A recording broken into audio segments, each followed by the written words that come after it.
नमस्कार दोस्तों, स्वागत है आपका मेरी एक और नई वीडियो में, जिसमें मैं आपको बताऊंगा कि किस तरीके से मैं अपने स्टॉक्स को वॉच लिस्ट करता हूं और उनको अपनी कैटेगरी में डालता हूं। मतलब मेरे कौन-कौन से क्राइटेरिया होते हैं, जिससे मैं कुछ स्विंग स्टॉक्स को निकालता हूं और उनमें से प्रॉफिट निकालता हूं। तो सबसे पहला कि जैसे मैं आपको पहला स्टॉक मैं बता रहा हूँ, जो मैंने पहले रिकमेंड भी किया है कि महाराष्ट्र बैंक का। ये महाराष्ट्र बैंक का इक्विटी का स्टॉक है, ये कि 1 डेली टाइम फ्रेम का स्टॉक है। महाराष्ट्र बैंक में देख सकते हो आप, यहाँ से बिल्कुल ट्रेंड लाइन का सपोर्ट लेता हुआ ऊपर की तरफ जा रहा है। ट्रेंड लाइन का सपोर्ट लेता हुआ ऊपर की तरफ जा रहा है। तो मेरा फर्स्ट क्राइटेरिया क्या हुआ? मेरा फर्स्ट क्राइटेरिया ये हुआ कि प्राइस का सपोर्ट कहीं ना कहीं तो होना चाहिए। अब जैसे इस स्टॉक में यहाँ पे प्राइस का सपोर्ट बन रहा है, यहाँ पे घूम का हुआ आया, लेकिन सब प्राइस का सपोर्ट बन रहा है। मैं किसी स्टॉक में तब तक एंटर नहीं करता जब तक कि उसमें प्राइस का सपोर्ट मुझे न देखे। और एक वॉल्यूम का बड़ा सा कैंडल, यहाँ पे वॉल्यूम का बढ़िया सा कैंडल आया था। अब कोई कोई बंदा यहाँ पे घुसा तो वो इतना पे तो निकलेगा नहीं, उसको थोड़ा और मूवमेंट चाहिए। तो अभी इस स्टॉक में जान आना बाकी है। अभी तो इसमें चिंगारी भड़की है, अभी इसमें फायर ब्रिगेड लगना बाकी है। क्योंकि पुराना अगर चार्ट देखें तो जिसने भी इस बड़ी सी ग्रीन कैंडल का या इस वॉल्यूम पे कहीं पर अगर एंट्री ली होगी तो इसने इतना बड़ा टारगेट तो लिया होगा ना, इजीली 31 से आराम से 50 तक का टारगेट तो लिया होगा, थोड़ा बहुत होल्ड किया होगा। और दूसरा होता है मेरा 20 मूविंग एवरेज पर प्राइस का सपोर्ट लेना। अब इस स्टॉक में आप ध्यान से देखना, 20 मूविंग एवरेज पर यहाँ पर प्राइस का सपोर्ट लिया, फिर यहाँ पर दोबारा प्राइस का सपोर्ट लिया, फिर तीसरी बार फिर प्राइस का सपोर्ट लिया, उसके बाद ये ऊपर कंटिन्यूसली रैली देता गया। ऊपर भी इसने लगभग 50 का टच कर दिया हाई। उसके बाद ये कहीं ना कहीं इसने अपनी जो गिरावट है वो जारी रखी। उसके बाद फिर आकर इसने कहीं ना कहीं अपना प्राइस का सपोर्ट लिया। उसके बाद उसी ट्रेंड लाइन पर ये बार बार मूव करता हुआ ऊपर चला गया। अब ऊपर का ये है कि अपन को इसमें एंट्री कब लेनी है। कोई भी स्टॉक जो अपन देखते हैं तो उसमें एंट्री कब लेते हैं? एंट्री तब लेते हैं जब प्रीवियस जो बैरियर्स थे उनको अगर वो तोड़ के ऊपर निकल रहा है, उनको तोड़ के अगर वो ऊपर निकल रहा है तो इसका मतलब अभी उसमें जान आनी बाकी है।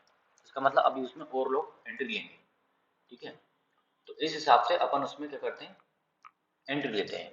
और जब भी कभी कोई मान मान लो कभी कोई स्टॉक अगर अपने सपोर्ट से वापस ब्रेक करके नीचे आता है तो क्या करना है, अपन को उसमें ये देखना है, हम उसमें ये देखते हैं प्राइस फिर दोबारा कहाँ सपोर्ट लेता है। इसमें ऐसा भी होता है कि प्राइस एक बार फिर से गिर जाता और उसके बाद फिर ऊपर जाता। ठीक है ना। तो ये पहला मेरा स्टॉक था महाराष्ट्र बैंक का। आप अभी भी इसमें एंट्री ले सकते हो और कोई थोड़ा सा रिट्रेस करे तो। वैसे ये भी कोई बुरी एंट्री नहीं है, 1-2 रुपए ऊपर भी हो जाए तब भी कोई दिक्कत नहीं है। ठीक है ना। तो मैं अब अगला स्टॉक बताता हूँ आपको। अगला स्टॉक है मेरा JWL का। ये मेरा वीकली टाइम फ्रेम पर चार्ट है, देख सकते हो। मैंने यहाँ पर ट्रेंड लाइन का सपोर्ट ड्रॉ कर रखा है। ये पिछला मैं दिखाता हूँ आपको, पिछला इसलिए ये है जुपिटर वैगन लिमिटेड, इसका पूरा नाम है। ये क्या है, ये बनाती है वैगन्स यानी बोगियां। जो रेलवे डिपार्टमेंट है उसमें ये बोगियां बनाती है यानी रेल के डब्बे। आप देख सकते हो रेलवे स्टॉक ने इस बार बहुत कमाल किया है। नवंबर के जैसे ही बीजेपी इलेक्शन जीती, स्टेट इलेक्शन जीती है, बीजेपी ने कमाल कर दिया। बीजेपी की जीत ने इन स्टॉक्स में जान फूक दी। तो होता क्या है, होता यह है कि जहाँ से दौड़ता हुआ आया सिर्फ 86 से सीधा ऊपर, सीधा 3400 पर, देख सकते हो कितना बढ़िया हैवी रिटर्न दिया है। उसके बाद इसने रिट्रेस किया, यहाँ तक रिट्रेस किया। अब ये रिट्रेस कहाँ पे कर रहा है, यहाँ पे मार्किंग मैं आपको करके देता हूँ। ये रिट्रेस कहाँ पे कर रहा है, ये रिट्रेस कर रहा है सिर्फ अपने 20 मूविंग एवरेज पर।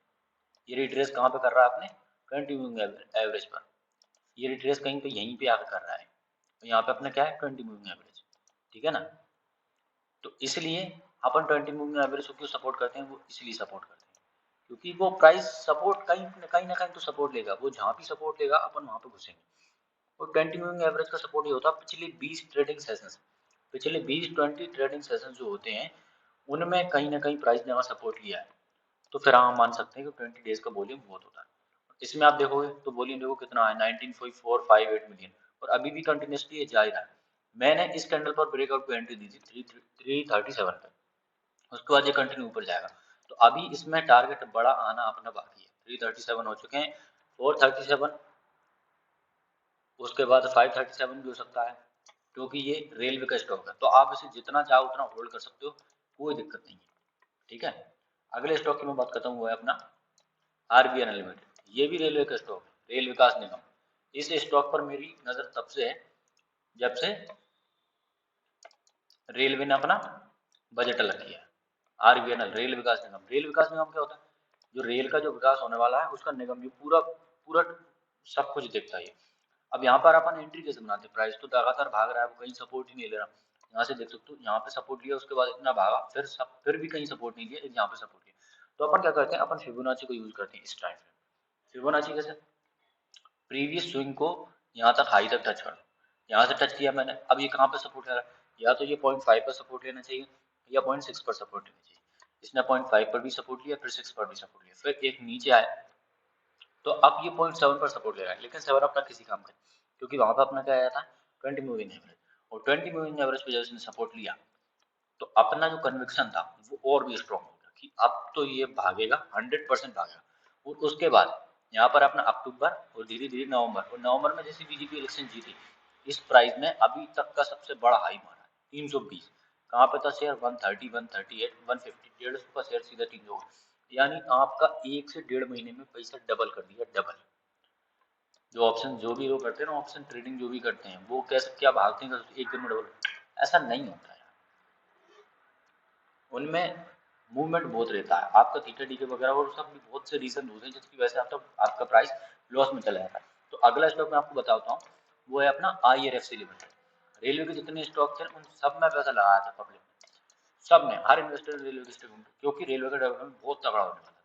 अब इसमें देखो, अपना पुराना पूरा क्राइटेरिया फॉलो हो रहा है। सबसे पहला तो प्राइस का सपोर्ट, यहाँ पे इसने प्राइस का सपोर्ट लिया। नीचे, अगर नीचे भी देख सकें तो एक बार नीचे भी देख लेते हैं। भाई नीचे यहाँ पे प्राइस का सपोर्ट आ गया, कहीं ना कहीं इसने यहाँ पे प्राइस का सपोर्ट लिया, फिर धीरे धीरे ऊपर गया, ऊपर गया, ऊपर गया, और कहाँ पे आकर सपोर्ट लिया? हर बार इसने 20 मूविंग एवरेज के ऊपर आकर सपोर्ट लिया। तो अपना कन्विक्शन थोड़ा स्ट्रांग हो जाता है कि हाँ भाई कुछ ना कुछ तो होने वाला है। जब भी आया, जब भी नीचे गिरा यहाँ पे, फिर प्राइस का सपोर्ट, यहाँ पे गिरा 20 मूविंग एवरेज। तो इस तरीके से क्या होगा, ये स्टॉक फिर भागने की कगार पे पहुंच गया। अब जब नवंबर दिसंबर दिसंबर जैसे ही ब्रेकआउट होता है तो पब्लिक इसमें एंट्री होने लगती है। वो तो मूवमेंट कब देखा जाता है? कब? अभी भी इसमें ऊपर गैप अप के साथ प्राइस ऊपर, गैप अप के साथ प्राइस ऊपर, गैप अप के साथ प्राइस ऊपर, गैप के साथ प्राइस ऊपर। तो इसमें होता क्या है? इसमें ही होता है प्रॉफिट बढ़ने के चांसेस ज्यादा होते हैं। ऐसे स्टॉक, अगर PSU स्टॉक है तो ऐसे स्टॉक होने चाहिए जो कंटिन्यूसली मूवमेंट दे रहे हैं, तो अपना बहुत बढ़िया कन्विक्शन देता है, वो बहुत बढ़िया प्रॉफिट अपन को निकाल के देते हैं। अगला स्टॉक मैं आपको दिखाता हूँ जो कि मेरे रिकमेंडेशन मैंने दिया, ये एयरकॉन लिमिटेड का है। एयरकॉन लिमिटेड ये खुद एक रेलवे स्टॉक है, हर रेलवे स्टॉक ने कमाल किया। ये देखो 20 मूविंग एवरेज छोड़ा, 50 मूविंग एवरेज गया, फिर 20 मूविंग एवरेज धीरे, कहीं नहीं तोड़ रहा है इसने प्राइस का बैरियर, कहीं से कहीं तक नहीं तोड़ा। यहाँ से ये भागा प्राइस का बैरियर, कहीं से कहीं तक इसने नहीं तोड़ा। ठीक है, एक मिनट, हाँ, प्राइस का बैरियर। मैंने जब ये स्टॉक सजेस्ट किया था तो मैंने इस ग्रीन कैंडल को देख के सजेस्ट किया था। क्यों? मुझे पता अगर ये टूटता तो ऊपर की ऊपर जाएगा, और जिस दिन ये टूटा 2000 पॉइंट, लगभग 1800 से 1900 पॉइंट के जिस दिन बैंक निफ्टी में गिरावट आई थी, HDFC का शेयर लुढ़का था, उसके चक्कर में मार्केट गिरा था, तो लोगों ने यहाँ पर भी एंट्री बनाई 194, कहाँ 213 था, 194 पर भी एंट्री बनाई। इतना शानदार मौका था, 194 पर एंट्री बनाई, एक दिन और 2 दिन, भाई साहब देखो 194 पर एंट्री बनाई, ये देखो कहाँ चला गया 270, 100 पॉइंट का मूव देके जाएगा ये पूरा शेयर। अभी भी एक कैंडल, एक दो कैंडल और भी भागेगी ना तो ये, और क्योंकि वॉल्यूम तगड़ा देखो 151.47 मिलियन, वॉल्यूम बहुत तगड़ा होता है। इतना बड़ा, इतना तगड़ा वॉल्यूम होता है, उसके बाद अगर शेयर भागता है तो बात ही क्या कहने, मजा आ जाता है। ठीक है, अगला स्टॉक मैं बताता हूँ आपको, ये होता है गेल का। अब गेल में देखो, गेल में क्या होता है, प्राइस का जैसे ही सपोर्ट लेता है, प्राइस यहाँ से सपोर्ट लिया अपन ने, फिर ऊपर का बनाया, वो ऊपर से प्राइस के यहाँ पे रिजेक्शन आ गया, अगली अगला रिजेक्शन फिर दोबारा फिर ब्रेकआउट करने की कोशिश की, लोगों ने एंट्री ली, लेकिन फिर भी रिजेक्शन आ गया। तो अपन को तब तक अपना क्राइटेरिया है, जब तक कोई बुलिश कैंडल स्टिक यहाँ पे नहीं बन जाती तब तक अपन एंट्री नहीं लेते। और दूसरा अपना 20 मूविंग एवरेज का सपोर्ट, अगर 20 मूविंग एवरेज का सपोर्ट आ रहा है तो बहुत बढ़िया बात है, उससे अच्छी बात कोई हो नहीं सकती, क्योंकि 20 ट्रेडिंग सेशन बहुत बड़े होते हैं, लगभग एक मंथ का अमाउंट उसमें डल चुका होता है, एक मंथ में जितने भी लोगों ने उसमें अपना पैसा लगाया वो लग जाता है। उसके बाद देखो, अभी ये स्टॉक में जान बाकी है, यहाँ से अगर ये ब्रेकआउट करता है, जो कि यहाँ पे बैरियर था वो तोड़ दिया। अभी देखते हैं कल का कैंडल, मंडे का कैंडल, मंडे को तो क्लोज है, वेडनेसडे सॉरी ट्यूसडे का कैंडल क्या होता है। तो ये गेल का चार्ट था। ठीक है, अगला स्टॉक मैं बताता हूँ आपको, ये जी गैलेक्सो। ठीक है, जी लेक्सो। अब ये देखो प्राइस का सपोर्ट किसने, सबसे शानदार एग्जांपल है ये प्राइस का सपोर्ट वाला, वो दूसरा 20 मूविंग एवरेज वाला।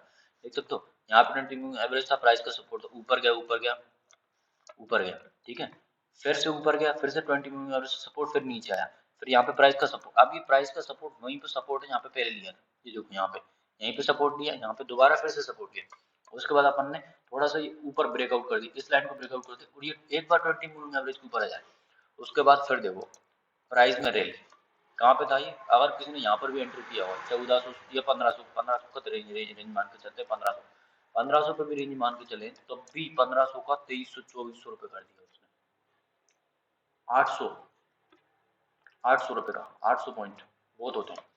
नवंबर से दिसंबर जनवरी चल रहा, कितना बढ़िया प्रॉफिट दिखेगा, ठीक है। तो मैं ऐसे ही अपने स्विंग स्टॉक्स निकालता हूँ, आप चाहें तो आप भी ये ट्रिक अपना सकते हैं, कोई नहीं है, लेकिन आप अपने जो फंडामेंटल एडवाइजर अपना सेबी रजिस्टर्ड जो भी है या जो भी एडवाइजर है उससे सलाह लेना, उसके बाद ही आप अपना अमाउंट इसमें लगाना, ठीक है। क्योंकि मैं पूरा डिस्क्लेमर देता हूँ कि मैं कोई सेबी रजिस्टर्ड नहीं हूँ, बाय सैलरी में कोई रिकमेंडेशन नहीं दे सकता, मैं सिर्फ एजुकेशन पर्पज के बेसिस पर ये एजुकेशन ये इन्फॉर्मेशन आपको शेयर करता हूँ, बाकी लगाना नहीं लगाना आपके ऊपर है, आप किसी से सलाह लें उसके बाद ही अपना रिकमेंडेशन मतलब पैसा अमाउंट डालें, क्योंकि मैं नहीं चाहता किसी का नुकसान, ठीक है। या आप एक बार मुझसे भी सलाह ले सकते हैं, लेकिन मैं कोई बाय सेल की एडवाइस नहीं दूंगा, मैं सिर्फ आपको एज अ डिटेल बता दूंगा कि क्या करना है क्या नहीं करना, ठीक है। तो मिलता हूँ आपसे अगले वीडियो में, तब तक के लिए आप मेरे चैनल को सब्सक्राइब कीजिए, वीडियो को लाइक कीजिए और जहाँ तक हो सके उसको शेयर कीजिए, क्यों हर एक के पास ये जानकारी पहुँचनी चाहिए, आप ही क्यों पैसे बनाओ, सब बनाएंगे ना। मिलता हूँ आपसे अगले वीडियो में, तब तक के लिए।